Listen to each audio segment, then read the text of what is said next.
የፕሮቴስታንቶቹ ድጋፍና የጳጳሱ አስተምህሮ ተአምሩ እንደቀጠለ ነው። አቡነ ኤርሚያስ ከኛ ከወንጌል አማኞች ጋር ከካውንስሉ ጋር ከአብያተ ክርስቲያናት ጋር አብረው ቢሰሩ ምን ይመስላችኋል? እኔ በጣም ደስተኛ ነኝ። ግንዱን ትታችሁ ቅጠሉ ላይ አትንጠልጠሉ በድጋሚ ብለዋል። ቪዲዮን እንከታተለው። ማርያምን እኮ ያገኘናት በእግዚአብሔር ነው። ፈጥሮ ነው እኮ የተወለደባት እንጂ ፈጥራው እኮ አስገኝተው አይደለም እኮ። ከሁሉም በፊት ይሄንን ዘማሪ ገብረ ዮሐንስ ገብረ ጻድቅ ያስተላለፉት ዘማሪ ገብረ ዮሐንስ ከመዘመሩ በፊት የት ነበረ? ለምን ቤተክርስቲያን ይሄ መዝፈን ቀርቶ ቤተክርስቲያን አልገባም ብዬ ስገባ ቤተክርስቲያን እንደምጠብቂው አልገባ አልነበረም። ቀላል መንገድ መስሎ ነበር በርግጥ አልዋሽም። ከዛ ሄድኩኝ። የሄድኩበት መንገድ ግን እንደምታውቂው ያው ቤተክርስቲያንን አውደ ምሕረት ለመርገጥ ባንዴ አይቻልም እና እኔ ምን ያረኩት ምንድነው የኔማ ከሌ እንደዚህ ያሉ አዝመሪ ያወድሶ ብር ያገኛል። እውነት ነው። ታላገብራን ውድና ክብራት ቤተሰቦቻችን ኦርቶዶክሳውያን እንዴት አላችሁ? እንዴት ቆያችሁ? እንዴት ሰነበታችሁ? ሰላማችሁ ይብዛ እያልኩኝ ዛሬም እንግዲህ እናንተን ያስተምሯችኋል ብዬ ያሰብኩትን መረጃ ማስረጃዎችን ይዤ መጥቻለሁኝ። ስለዚህ ላይክ ማድረግ ሼር ማድረግና ማዳረሳችሁ እንዳይዘነጋ እያልኩ በቀጥታ እንግዲህ ወደ ቪዲዮ መረጃ ማስረጃዎቻችን ነው የምናመራው። በቅድሚያ እንግዲህ እንድናደምጥ የምወደው መረጃ ከብፁዕ አባታችን ብፁዕ አቡነ ኤርሚያስ ጋር የተገናኘውን መረጃ ይሆናል። ሁለት ሐሳቦች በብፁዕ አባታችን ላይ ቀርበዋል። አንደኛው ጊዜ ከፕሮቴስታንት ቤት የተሰጠ ወይንም የቀረበ ጉዳይ ሲሆን ሌላኛው ደግሞ ከኛ ቤት የተሰማ መረጃ ነው።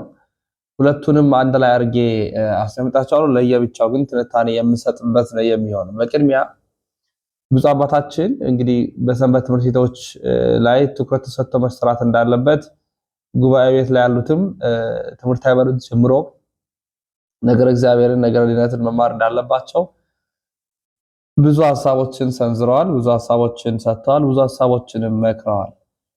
ይሄንን ተከትሎ እንግዲህ አሁን ትኩረታቸው ወንጌል ላይ የሚሰጡት ቃል ትርጉም ያለው አንደበታቸው በሙሉ ክርስቶስ እንደ ቤተክርስቲያንን የሚወክል እንደሆነ ይታወቃል። አሁንም አጠናክረው የቀጠሉበት እንደሆነ እናውቃለን። ከሰሞኑ ይህንን መልእክት አስተላለፉና ፕሮቴስታንቶች ደግሞ ተጋርተውት ሼር አደረጉት ማለት ወደ ራሳቸው አምጥቶ ማለት ነው። ተአምሩ እንደቀጠለ ነው። አቡነ ኤርሚያስ ከኛ ከወንጌል አማኞች ጋር ከካውንስሉ ጋር ከአብያተ ክርስቲያናት ጋር አብረው ቢሰሩ ምን ይመስላችኋል? እኔ በጣም ደስተኛ ነኝ። ግንዱን ትታችሁ ቅጠሉ ላይ አትንጠልጠሉ በድጋሚ ብለዋል። ቪዲዮን እንከታተለው። ማርያምን እኮ ያገኘናት በእግዚአብሔር ነው። ፈጥሮ ነው እኮ የተወለደባት እንጂ ፈጥራው እኮ አስገኝተው አይደለም እኮ። ከሁሉም በፊት ይሄንን አካውንት 50 ጊዜ ኮፒ ሊንክ እንድታደርጉልኝ ጠይቃችኋለሁ። ምክንያቱም ቁልቁል እየሄደ ነው፣ በጣም ሪፖርት ስለሚደረግ ማለት ነው። የአብዛኞቻችን ኦርቶዶክሳውያን ቲክቶክ በዚህ ሰዓት ላይ ቪዲዮዎች እየታዩ አይደለም። ስለዚህ የቻላችሁትን ያህል ኮፒ ሊንክ ሼር እንድታደርጉ ጠይቃችኋለሁ። እንግዲህ አቡነ ኤርሚያስ እዚህ ጋር የተናገሩት ነገር ድንግል ፈጣሪዋን ወለደችው፣ ከክርስቶስ የሚቀድም የለም፣ ምክንያቱም እሷንም የፈጠራት ክርስቶስ ስለሆነ ከቅርንጫፉ ይልቅ ግንዱን እናስቀድም የሚል ትምህርት በማስተማራቸው ምክንያት እናንተ እኛ ለድንግል ማርያም ያለንን ፍቅር ልክ እኛ ድንግል ማርያምን እንደምናመልካት አድርጋችሁ ጥያቄ ታነሳላችሁ፣ መልሱን ደግሞ ታመልኳታላችሁ የሚል መልስ ሰጡና ልክ እኛ ኢየሱስን እንደማናቀው እያንዳንዱ መናፍቅ አንተንም ጨምሮ እያንዳንዱ መናፍቅ ኢየሱስ የሚለውን ስም የሰማው ከዚህ ቤተክርስቲያን ነው። ወደድክም ጠላህም አንተ ያለፈው ታሪክ የምትኩራራበት የዲያቆናትን ልብስ ለብሰ ዲያቆን ነበርኩኝ እቀድስ ነበር የምትልበት ቪዲዮ አልታይ ሲል ያንን ልብስ ለብሰ መተ ቪዲዮ የምትሰራው ሰውዬ አንተ ራስህ ኢየሱስ የሚለውን ስም የሰማው እዚህ ነው። እና ዛሬ ላይ ልክ ጳጳሳት የሆነ ነገር ሲሉ ሁሉ ጊዜም እየወጣ ቪዲዮ ትሰራለህ። የኔን ሐሳብ ይደግፍልኛል የምትለው ነገር ከሆነ ደግፈህ ትሰራለህ። አይ የኛን የመናፍቃንን ሐሳብ ይቃወማል ካልክ ደግሞ ትሳደባለህ ማለት ነው። ስለዚህ ሁሌም እንደምለው ከዚህ ቤተክርስቲያን ተለይተው የወጡ ሰዎች ከዚህ ቤተክርስቲያን አይወርዱም። እንደዛው መንፍቅናው ቤት ያደጉ ሰዎች ይሻላሉ ከናንተ። ምክንያቱም እያንዳንዱ በጭንቅላታችሁ ይመጣሉ። እኔ ስናገር እርግጠኛ ነኝ ከዚህ ቤተክርስቲያን ወጥተው ቤተክርስቲያንን የሚሰዱ። ሰሞኑን እንደውም አንዲት የምታለቃቀስ ሴትዮ ካያችኋት ያዞንባ እሷም እንዲሁ ተገፍቼ ተሰድቤ እያለች ስታወራ እየሰማኋት ነበርና እባካችሁ ከቤተ ክርስቲያን ራስ ውረዱ፣ ያልተባለ ነገር አትበሉ። እኛ የራሳችንን ነገር እየኖረ ነው። ጥለህ የወጣኸውን ትክክል አይደለም ያልከውን ነገር እንግዲህ ደግመህ ወደ ኋላ ተመልሰ ለስድብ ለሌላ ነገር ባትጋበዝ መልካም ነው። ራስህን ችለህ ያመንክበትን አስተምር። ምን አድርጉ ነው የምትለን? እንግዲህ ይሄኛው ልጅ ዲያቆን ነበርኩኝ ያለ አሁን የነ ዘሳዋን የበጋሻው እንትና ነው ምን እንበለው እንግዲህ የበጋሻው ብቻ እንደዛ አይነት ነገር በጋሻው ላይ የሚሰራ ከበጋሻው ጋር የሚሰራ አይነት ሰው እነሱ አፈራ ምናምን ተሰባስበው ነው ነገራችን ላይ የሆነ ኮሚቴ ነገር ናቸውና የሆነ ቸርች አለቻቸው። በቃ እዛ ላይ ሆነው የራሳቸውን ስራ ይሰራሉ፣ መብታቸው ነው። ግን ለምንድን ነው እኛ የሚናገሩት የሚለው ነው የሚያሳስብ። ለምንድን ነው የራሳቸውን ኑሮ ማይኖሩት? ለምንድን ነው የራሳቸውን ህይወት ማይኖሩት? ይሄ ነገር ያሳስብ። ግን ደግሞ አቁሙ የሚባል ነገርም አለ እስከ ምጽአት የሚቀጥል ነው። ምክንያቱም ውስጣቸው ይቀጣጠላል፣ ፍቅር ያቃጥላቸዋል። እኛ ደግሞ ችላ ብለን ትተናቸዋል። እንዲመለሱ እንማጸናለን፣ እንዲመለሱ እንጠይቃለን፣ እግዚአብሔርን እንጠይቃለን። ግን ደግሞ አልመለስም ብለው ምን ይካሉ ደግሞ አንታገላቸውም። የነሱ የፈቀሩትን ነገር ያድርጉ፣ የወደዱትን ነገር ይሁኑት ብለን እንተዋቸዋለን። ስለዚህ በዚህ አግባብ ነው አሁን እያየን ያለ ነው። እነዚህ ሰዎች አሁን ደግሞ ብፁዕ አባታችን የሰሜን ወሎ ሀገረ ስብከት ሊቀ ጳጳስን ብፁዕ አቡነ ኤርሚያስን የቅዱስ ሲኖዶስ አባልን እንዲህ ብለዋል። ግንዱ ቅርንጫፍ ላይ ትኩረት አናድርግ፣ ግንዱ ላይ ነው። ግንዱ ደግሞ የህይወት ግንድ እኔ ነኝ፣ የህይወት እንጀራ እኔ ነኝ፣ ክርስቶስን ማየት አለብን ብለዋል። እኛ ግን ቅጠሉን እያየን ነው የሚል ነገር ተናግረዋል በማለት በራሱ አምድ ተርጉሞት በራሱ አውድ አምጥቶት ነው ሲተነስር የነበረው። ግን እንደዛ ነው። የህይወት ግንዳችን የህይወት መሰረታችን ጉልላታችን ክርስቶስ። ስለዚህ በሱ ክርስቶስ በህይወትነት ውስጥ ነው ሌላው ነገር የሚመጣው። ማንንም አስቀድመን አናውቅም፣ ልናስቀድምም አንችልም። የለም አባቶቻችንም ያልነበር አሁንም የሌለ ወደፊት የማይኖር ነገር ቢኖር ይሄ አምላካችንና መድኃኒታችን ክብር ውዳሴ አምልኮት የሚሰጠው የሚሰገድለት ክርስቶስ ኢየሱስ ነው። ይሄንን ቤተክርስቲያን ጠንቅቃ አድርጋ የምታውቀው እውነት ነው። እናንተ ግን በማየው ነገር እንድትመስሉ አንፈልግ። ወደ ቀጣይ መረጃችን እናምራ። በቤተክርስቲያን ደጅ እየዘመርኩ ሳንቲም እቀበል ነበር። ለምን ቤተክርስቲያን ይሄ መዝፈን ቀርቶ ቤተክርስቲያን አልገባም ብዬ ስገባ ቤተክርስቲያን እንደምጠብቂው አልገባ አልነበረም። ቀላል መንገድ መስሎ ነበር፣ በርግጥ አልዋሽም። ከዛ ሄድኩኝ። የሄድኩበት መንገድ ግን እንደምታውቂው ያው ቤተክርስቲያንን አውደ ምሕረት ለመርገጥ ባንዴ አይቻልም እና እኔ ምንድን ያደረኩት ምንድነው የኔማ ከሌ እንደዚህ ያሉ አዝመሪ ያወድሶ ብር ያገኛል። እውነት ነው። ታዲያ ገብርያኖስ ለምንድነው የእግዚአብሔርን ቃል ጠቅሶ ብር የማያገኘው ብዬ የገባውበት መንገድ 4 ኪሎ በሚገኙት ቅዱስ ገብርኤል ግቢ ገብርኤል ያለምንጠራው በአታማ እኔም ለመጀመሪያ ጊዜ ያናገርኩ ያየው እዛ ስላሴ ቤተክርስቲያን እንዲህ ነገሮች እነሱ ላይ ልክ ሰላም ለኪ ምን ልበት ቀጥሩ ልክ የመጀመሪያው በሩ ጋር እዛ ላይ ቆሞ ገብርያኖስ ይዘምራል። እኔ ዛን ጊዜ መጥቶ የምጠቀምበት ዘዴ ከህብረተሰቡ ጋር የሚያግባባኝ መንገድ እሱ ነው። ለምን ሌላው ትልቁ ላይ መግባት አችኝ ያንን ተጠቀምኩኝ። ክራርህ ላይ አንዲት ቦክስ ነበረች ማለት ልክ ነው። ምክንያቱም ሰው አዋርድ የሚያደርግሽ የሚሸልምሽ ብር እዛ ውስጥ ነው የሚቀበለው። እውነት ነው። እና ያው ይሄን የምንናገረው በዛ አጋጣሚ እግዚአብሔር ማንንም ሰው ሲያነሳ ትላንት ያለፈው ታሪክ ስላለ ምስክርነቱ በዚህ አጋጣሚ ሰው እንዲማርበት ነውና አሁን ያለው ገብርያኖስ ላይ ነው፣ ያ የትላንቱ ላይ ነው። ተመስገን ያ አልፏል። እና ምን ልጅ ፈልጌ ነው ያ ሁኔታው በዛ አለፈ። እንደታሰበው ግን አልጋ አልነበረም። በጣም ብዙ ፈተናዎች አልፈዋል። ያስተማሪ ሰዎች ሁሉ ሲያገኙ ምን የነበረው ነገር ወደ ኋላ ትንሽ ይጎትተ ነበር። ግን እግዚአብሔር አስቻለ። ያው እነሱ ኤክስፔክት ያደረጉት እንዴት እዚህ ቆመህ የሰው እጅ ትጠይቃለህ አይነት ነው ሐሳቡ። ግን እነሱም አልፈርድባቸውም። ለምን እኛ ያስተማሩን ካምፓስ ገብተን ዲግሪ ማስተርስ ይዘን እንደማንኞቹም ሌሎቹ ብለንዶች እንድንደርስ እንጂ ይሄንን መንገድ እንድንጠቀም አይፈልጉም። ያው እነሱም ልክ ናቸው። እኔም የሄድኩበት መንገድ ትክክል ነው በጊዜው። ያኔ ይሄንን መንገድ ባልከፍል ኖሮ አሁን ያለው ገብርያኖስ አታገኘው ነበር። እግዚአብሔር ያው በዛ መንገድ እንዳልፍ የፈለገው አውቆ ነው። ለምን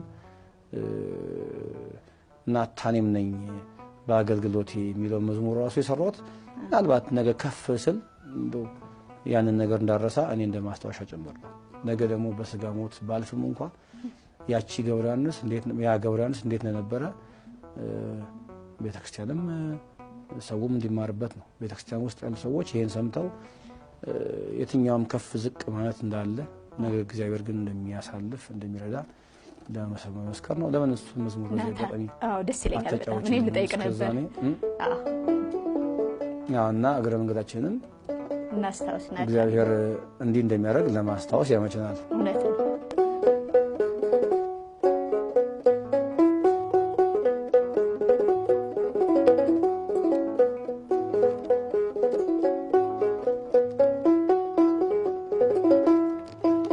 ናታኔም ነኝ በአገልግሎቴ አይከፋኝም ታናሽነቴ እጠርጋለሁ ደጅህን ጌታ ዝቅ ብዬ ላንተ ውለታ ናታኔም ነኝ በአገልግሎቴ አይከፋኝም ታናሽነቴ እጠርጋለሁ ደጅህን ጌታ ዝቅ ብዬ ላንተ ውለታ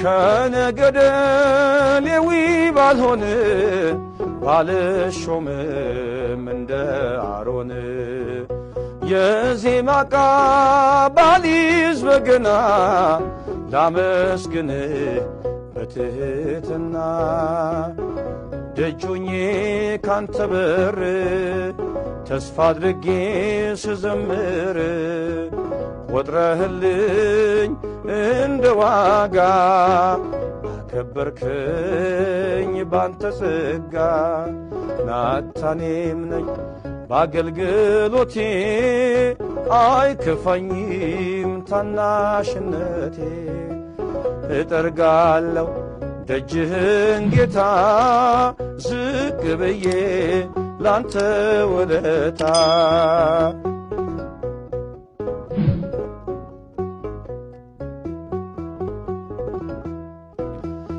ከእረኝነት ከታናሽ ስፍራ ለንግስና ምንም ብጠራ ከቀንዲሉ ቀድሟል ሐሳቤ እንድቀኝልህ ተነክቶ ልቤ። አሁን ለምእመናን የሚለፋላቸው የሚያስብላቸው ጨርሶ የለም። የሚበላቸው ብቻ ነው ያለው። የሚበላቸው የሚያርዳቸው የሚያወራረዳቸው እንጂ የሚያስብላቸው ጨርሶ የለም። ስለዚህ ተነግሮ አይሰሙ። እንዴት ብሎ ይሰሙ? እንዴት ብሎ ይሰማል? ረግሩ የሰማውን እኮ ነው የሚሰማ። ያልሰማውን ማን ይሰማል? እና እንዲሁ ከገንዘብ እግዚአብሔር ይቅደም። እንዲሁ እውነቴን ነው። ኧረ በንስሐ ልጅም እንደዚያው፣ በምንም እንደዚያው፣ በቤተ ክርስቲያንም እንደዚያው። በእግዚአብሔር የሚቀድመው መቼ ነው? እግዚአብሔር ብቻ የሚታሰበው ያለ ታርጋ እግዚአብሔር ብቻ የሚታሰበው መቼ ነው? ያለ ሳንቲም ያለ ምን አለው ያለ ምን አላት እግዚአብሔር ብቻ የሚታሰበው እግዚአብሔር ብቻ የሚታየው መቼ ነው? ያለ ተቀጽላ ፍጹም ውርደት ነው ይሄ። የሳንቲም ድቃቂ የልብስ ላቂ ብቻ እየተከተል እግዚአብሔርን ትተን ስንል ክርስቶስ ዓለማት ሁሉ ያጌጡበት ዕንቁ ነው። ድሆች የከበሩበት ወርቅ ነው ክርስቶስ።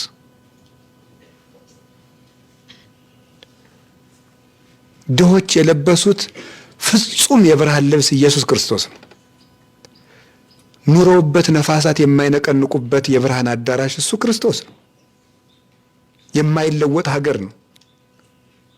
እሱን ከስሮ ሰው ነፋስ የሚወዘውዘው ቤት ያተርፋል እንዴ? ሰው ክርስቶስን ከስሮ የሚቀደድ ልብስ ያተርፋል? የማይሰረቀውን ጌታ ከስሮ ሰው የሚሰርቀው ሳንቲም ያተርፋል እንዴ? ነውር እኮ ነው። ሳንቲም ትርፍ ነገር ነው። ስለዚህ ዝግቡ መዝገበ ዘበሰማያት ሀበጻጼ ወቁንቁኔ እያማስኑ ብል በማይበላው ነቀዝ በማያበላሸው የሰማይ መዝገብ አብጁ ያለው እኮ ራሱን እኮ ነው። የሰማይ መዝገብ ያለው እኔን ገንዘብ አርጉኝ እኮ ነው ያለው። እኔን ያዙ። የማቴዎስ ወንጌል ምዕራፍ 10 ላይ ወርቅ ብር አትያዙ ብሎ ለደቀ መዛሙርቱ ያዘዛቸውን ዮሐንስ አፈወርቅ ሲተረጉመው ወርቃችሁን እያለው ወርቅ ለምናችሁ፣ እንቋችሁን እያለው እንቁ ለምናችሁ። ያ ማለት ብርና ወርቅ አያስፈልገንም ማለት አይደለም። ክርስቶስ እንቁ ያገኘ ሰው ወርቅም ያገኛል። ባያገኝስ ክርስቶስ ወርቅ ከሚሰጠው ይልቅ እሱ ይሰጠዋል።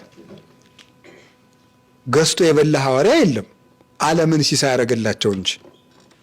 ቤት ያለው ሐዋርያ የለም፣ ዱሩን ምቾት አደረገላቸው እንጂ። ዘመድ አስከትሎ የዘመተ ሐዋርያ የለም፣ ባዱን ዘመድ አደረገላቸው እንጂ። እግዚአብሔር እንደዚህ ነው። እኔን መጀመሪያ ያዙ፣ የብር ሳይኮሎጂ ይጥፋላችሁ ማለቱ ነው። የብር